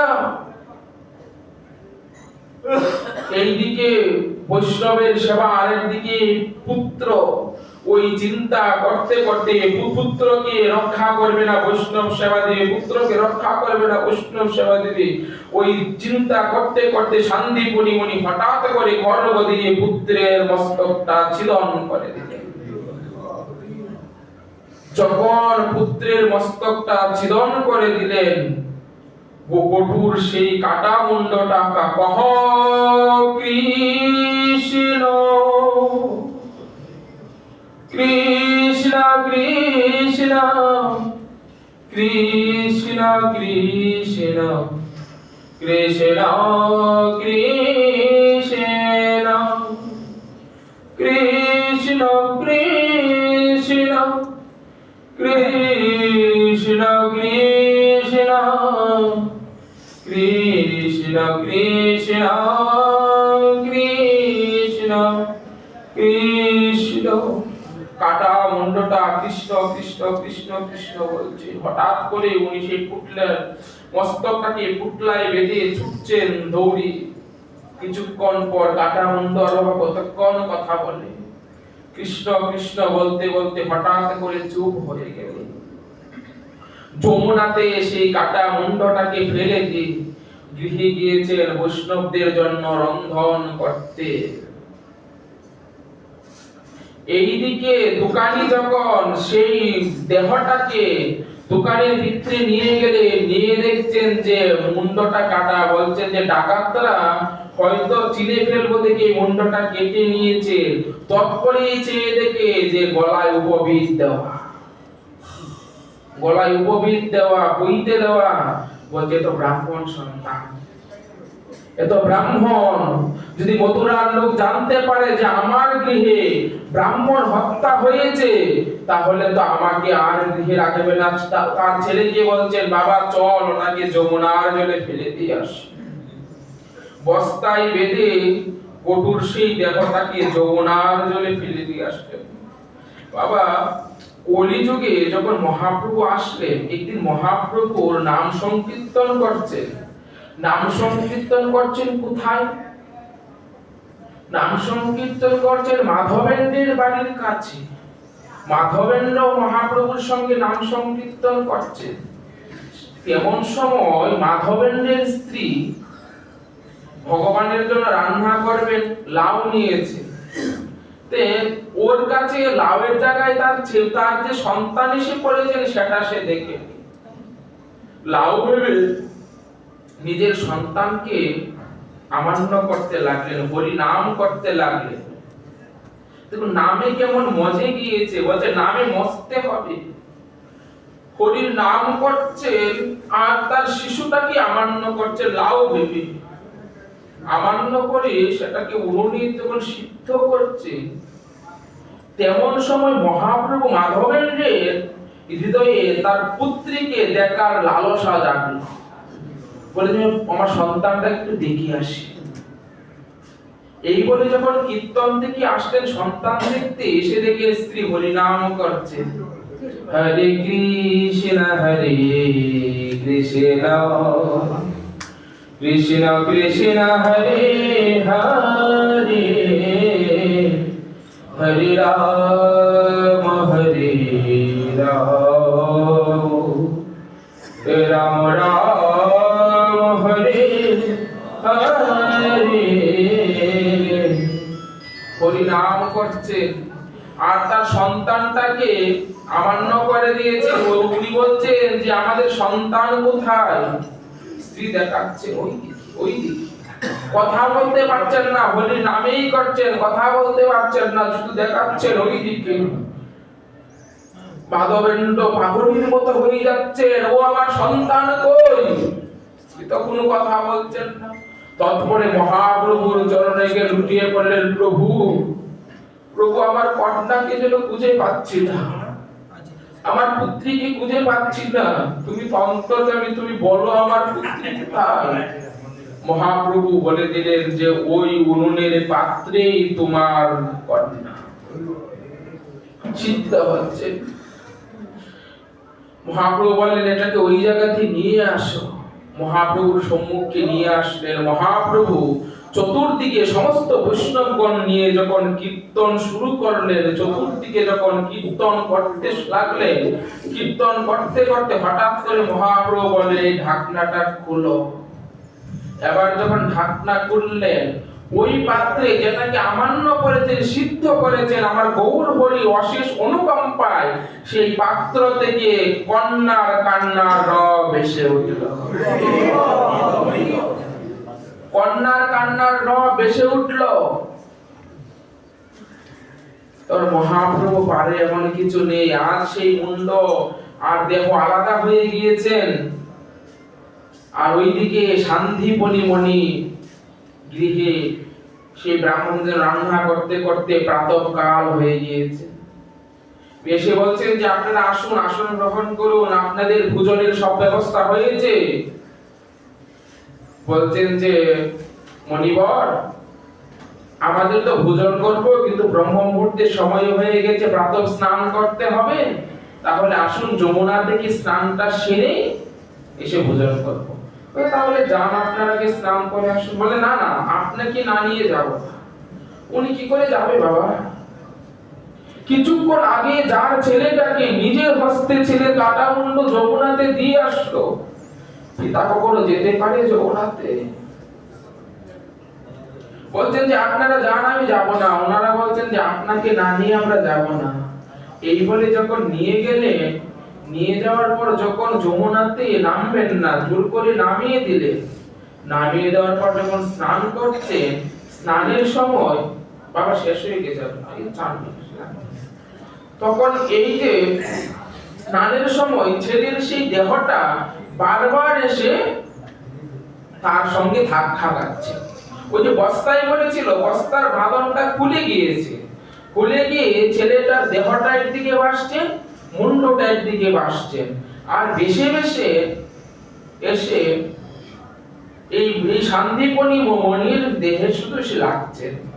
ভগবান বলছেন মণিবর, ওই শিশুর সাথে, ওই দেহটার সাথে আপনার কি সম্পর্ক যে আপনার সঙ্গে বারবার সে ধাক্কা লাগছে? এবার বলছেন ওর সাথে আমার কোনো সম্বন্ধ নেই, ওকে আমি চিনি না, জানি না, দেখিনি, কোনোদিনও দেখিনি।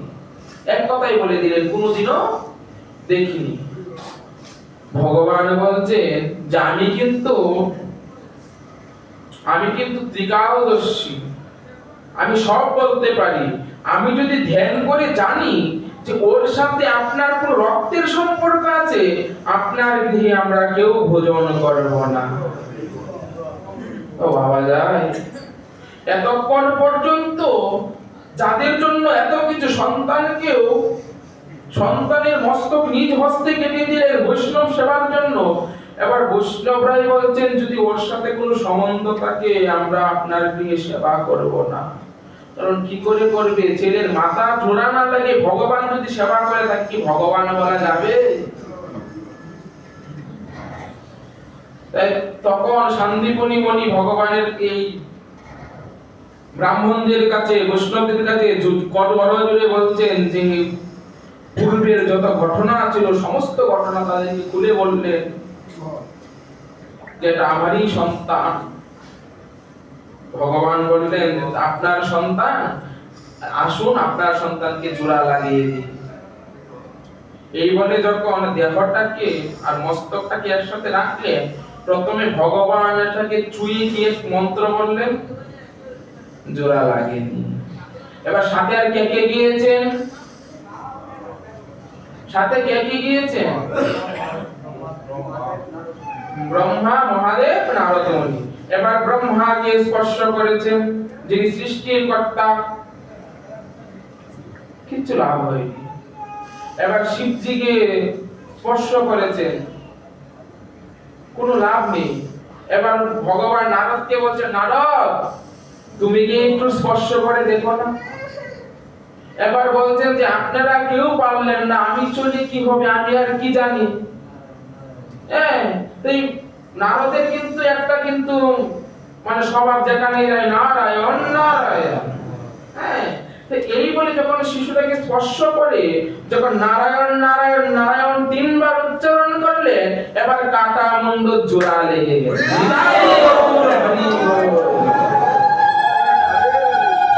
কাটা মুন্ড কি হলো, জোড়া লেগে গেল। যখন কাটা মুন্ডটা জোড়া লেগে গেল, শিশু উঠে বসেছেন। এবার সকলেই গৃহে গিয়েছেন, গিয়ে সেবা করে ভগবান যখন বলছেন যে চলে যাব, যখন বলছেন চলে যাব, তখন বলছেন যে কোথায় চলে যাবেন? আপনি এসেছেন আপনার ইচ্ছায় যাবেন, আমার ইচ্ছা, আগে আমার প্রশ্নের উত্তর দিয়ে দেন, আপনি কে সেটা বলে যান। আপনি কে সেটা আগে বলে যান। বলে আমি কে? আসার পর থেকেই দেখছো আমি একজন ব্রাহ্মণ। হ্যাঁ, তাহলে আবার কি নতুন করে কি পরিচয় দেব? যাওয়ার সময় কেউ পরিচয় জিজ্ঞাসা করে? বলে আপনি শুধু ব্রাহ্মণ নয়, যদি ব্রাহ্মণ হতেন আমার ছেলের কাটা মুন্ড আপনারা জোড়া লাগাতে পারতেন না। এবার ভগবান শ্রী শান্তিপনি মণিকে তার সেই যুগল মূর্তি দর্শন করালেন। আর এতদিন ধরে শান্তিপনি যে মণি বলেছিল যে প্রভু দেখা দাও দেখা দাও দেখা দাও, সেই দেখা দেওয়া আজ অবসরণ হয়ে গেল। এবার প্রশ্ন, বলেছিলাম তো একটা প্রশ্ন করব। এবার নারদ মুনি বলছেন, প্রভু আমার একটা কাজ আছে, আমাকে এক জায়গায় যেতে হবে। এবার বলুন নারদ মুনি কোথায় যাবে?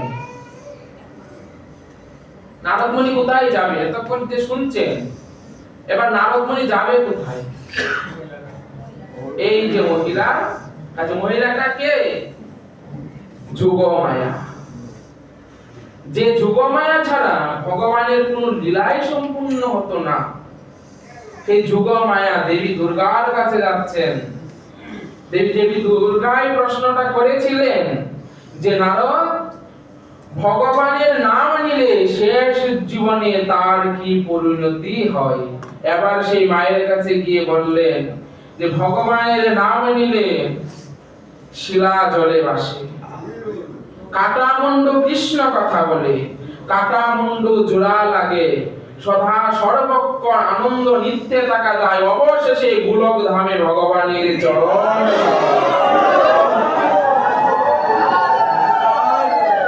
ওই যে প্রথমে প্রশ্ন করেছিল যে ভগবানের নাম নিলে কি হবে, সেই প্রশ্নের উত্তর পেয়েছি তো। হরি নাম করবো তো,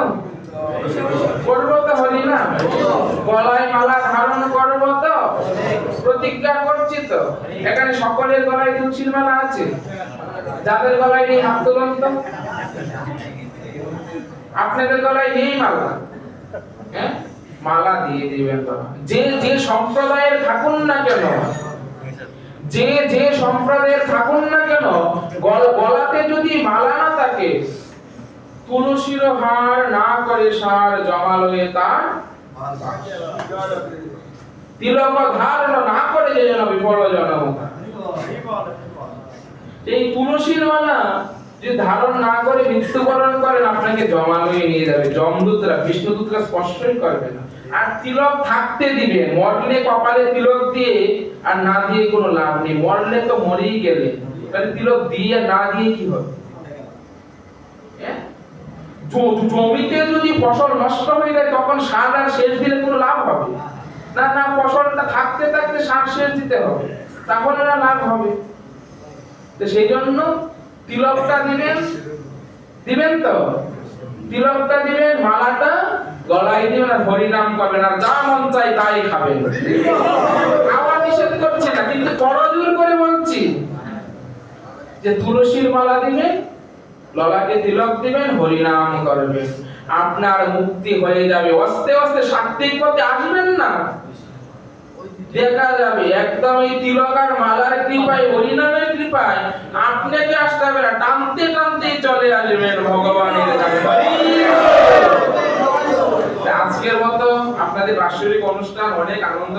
হবে। আমিও 15 মিনিট সময় বেশি নিয়ে নিয়েছি, অপরাধ নেবেন না বাবা। আপনারা সকলেই হরিনাম করবেন। আর আমার কথায় অনেক ভুলভ্রান্তি হয়েছে, আমি আপনাদের সন্তানের মতো। অনেকেই আমাকে চিনেন আর অনেকেই চিনেন না। আমি ভগীরথপুর শ্রী শ্রী গৌরাঙ্গ মহাপুর বিগ্রহ মন্দিরে প্রভু তার চরণের দাস করে রেখেছেন। সকলেই কৃপা করবেন যেন জীবনের শেষ নিঃশ্বাস পর্যন্ত তার চরণ সেবা করে যেতে পারি, যেন তার চরণেই থাকতে পারে, সেই রথিমতি যেন হয়। আপনাদের মতো সাধুগুরু বৈষ্ণবের চরণ ধুলির বিনা তা সম্ভব নয়। ছুটে এসেছি কেন? আপনাদের চরণ ধুলি পাবার আশা। আপনাদের সকলের চরণ ধুলি অধমের শিরে তুলে দিন। আর এই বলে আজকের মতো এখানেই আমি এই ভাগবতে দ্বিতীয়ন্ত বিশ্রাম দিন। জয় জয় শ্রী রাধে শ্যাম দাই গৌর হরি বল। বলে ভাগবত মহাপুরাণ কি, ভাগবত মহাপুরাণ কি, ভাগবত মহাপুরাণ কি। কৃষ্ণ দ্বৈপায়ন ঋষি বেদ পেশ কি, সুখদেব গোস্বামী প্রভুপাদ কি, দেবশ্রীপাদ নারদ কি, 18,000 শ্লোকি ভাগবত কি, 14 শ্লোকি ভাগবত কি, संत भगवान की, चार धाम की, चार संप्रदाय की, चार संप्रदाय आचार्य वर्ग की, साक्षी गोपाल की, किंचन गोपीनाथ की, पिता गोपीनाथ की, आपन आपन गुरु महाराज की, आपन आपन गोविंद की, गौरा प्रेमानंदे। अगर हरि हरि बोलो, हरि बोल बोल हरि।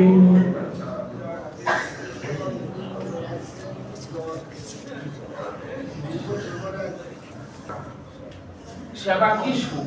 সেবা মানে কি? সুখ। ভগবানের সুখ বিধান করা। আমরা যদি গুরুদেবের কাছে দীক্ষা নিয়েছি, দীক্ষাকালে শিষ্য করে আত্মসমর্পণ, সেই কালে কৃষ্ণ কালে করে আত্মসমূহ। আত্মসমূহ দেহ হয় চিদানন্দময়, চিদানন্দময় যে সদাই কৃষ্ণ রয়। যে দীক্ষা নেওয়ার পর থেকে কিন্তু আমার দেহে কিন্তু কৃষ্ণ বাস করছে। সেই জন্যই বলি বৈষ্ণব হৃদয়ে সদা গোবিন্দ বিশ্রাম, গোবিন্দ কহে নমো বৈষ্ণব পরাণ। বলি না? আমরা কেন বলি যে বৈষ্ণবের হৃদয়ে সবসময় গোবিন্দ থাকে? কারণ দীক্ষাকালে গুরুদেব যে তার আত্মাটাকে আত্মস্বরূপ করে দিয়েছে, ওই আত্মস্বরূপে আত্মার মধ্যে শ্রীকৃষ্ণ সবসময় বিরাজিতমান থাকে। এবার ওই বিরাজিতমান আত্মাকে ভগবান কি কোনো সময় মাছ মাংস খায় বাবা? খায় মাছ মাংস ভগবান? তাহলে আমরা সেখানে ভগবানকে সেটা নিবেদন করা যাবে। ভোজনে জনার্দনায় নমঃ বলতে পারে, বলে, কিন্তু সেটা বললেও সেটা যথাযোগ্য যুক্তি সম্পূর্ণ কিনা সেটাও আমি বলতে পারবো না। হ্যাঁ, কিন্তু মাছ মাংস দ্রব্যাদি কখনো ভগবানকে নিবেদন করা যাবে না। কারণ শাস্ত্রে এটাও বলেছে যে দীক্ষিত ব্যক্তি যদি আহ্নিক না করে, মন্ত্র স্মরণ না করে, সকলে মন্ত্র স্মরণ করেন তো? গুরুদেব যে নাম দিয়েছেন কব লব স যাই দিয়েছেন, করেন তো? যদি না করেন, বলছেন যে হরিভক্তি বিলাসের সিদ্ধান্ত, যে আপনাদের এখানে আছে হরিভক্তি বিলাস, সেটা পড়বে। হরিভক্তি বিলাসের সিদ্ধান্ত দিয়েছে একবদি 3 দিন যদি কেউ গুরু মন্ত্র জপ না করে, তাহলে তার গুরু ত্যাগ হয়ে যায়। তাহলে তার গুরু ত্যাগ হয়ে যায়। এবার ভাবুন যে কয়জনের গুরু আছে আর কয়জনের গুরু ত্যাগ হয়ে গেছে। খালি গুরুদেবের মন্ত্র নিলেই হবে না। আমার গুরুদেব বলেছিল বাবা দীক্ষা নিলে কোনো লাভ হবে না। হ্যাঁ, দীক্ষা দেওয়ার সময় গুরুদেব কি দেয়? বীজ দেয়, তাই তো? একটা বীজ দেয় না? গুরুদেব কানে কি দেয়? বীজ দেয়। তো গুরুদেব যেখানে বীজটা দিল, ওই বীজটা থেকে তো আমাকে ফসলটা ফলাতে হবে। আপনাকে ধরেন যে কৃষি বীজ থেকে কিছু ধানের বীজ দিল, এই ধানের বীজটা আপনি যদি ঘরে রেখে দেন, তাহলে সেখানে ধান হবে বাবা? সেটাকে জলে ভিজাতে হবে, তারপরে সেটাকে শুকনায় রাখতে হবে, অঙ্কুর বের হবে, তারপর সেটাকে ছিটিয়ে দিতে হবে, তার থেকে চারা হবে, চারা নিয়ে রোপণ করতে হবে, রোপণ করে সার দেবেন, জল দেবেন, সেটাকে যখন ফল হবে সেটা কেটে সিদ্ধ করে মাড়াই করে তারপর সেটা খাবার উপযুক্ত হবে, তাই তো? কত কত জায়গা পেরি। এবার গুরুদেব যে আপনাকে বীজটা দিল, ওই বীজটাকে রোপণ করতে হবে, সেখানে জল দিতে হবে, সেখানে চতুর্দিকে ভেড়া দিতে হবে, তারপর না সেখান থেকে লতা বের হবে, লতাতে ফুল হবে, ফল হবে, আর সেই ফল খেয়ে আপনি পরম গতি লাভ করতে ভগবানের পাদপদ্মে যেতে পারবেন। যে এই দেহ শ্মশানের সমান, গুরু এসে কর্ণে মন্ত্র দিয়ে সাজাই ফুল বাগান, গুরুর ফুল বাগানে ফুল ফুটাতে অদর চাঁদ বিরাজ করে। বলে না একটা ভজন আছে এরকম, গুরু আমার একা যাইতে ভয় করে, চলো গুরু দুইজন যাই একসাথে, একবার একসাথে। এই যে তো বাবা মৎস্য আদি কখনো ভগবানকে অর্পণ করা যাবে। আরো কোনো প্রশ্ন আছে বাবা? জয় নিতাই, জয় নিতাই।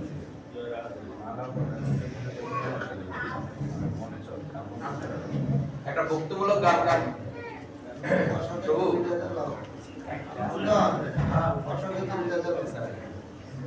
রাধে রাধে।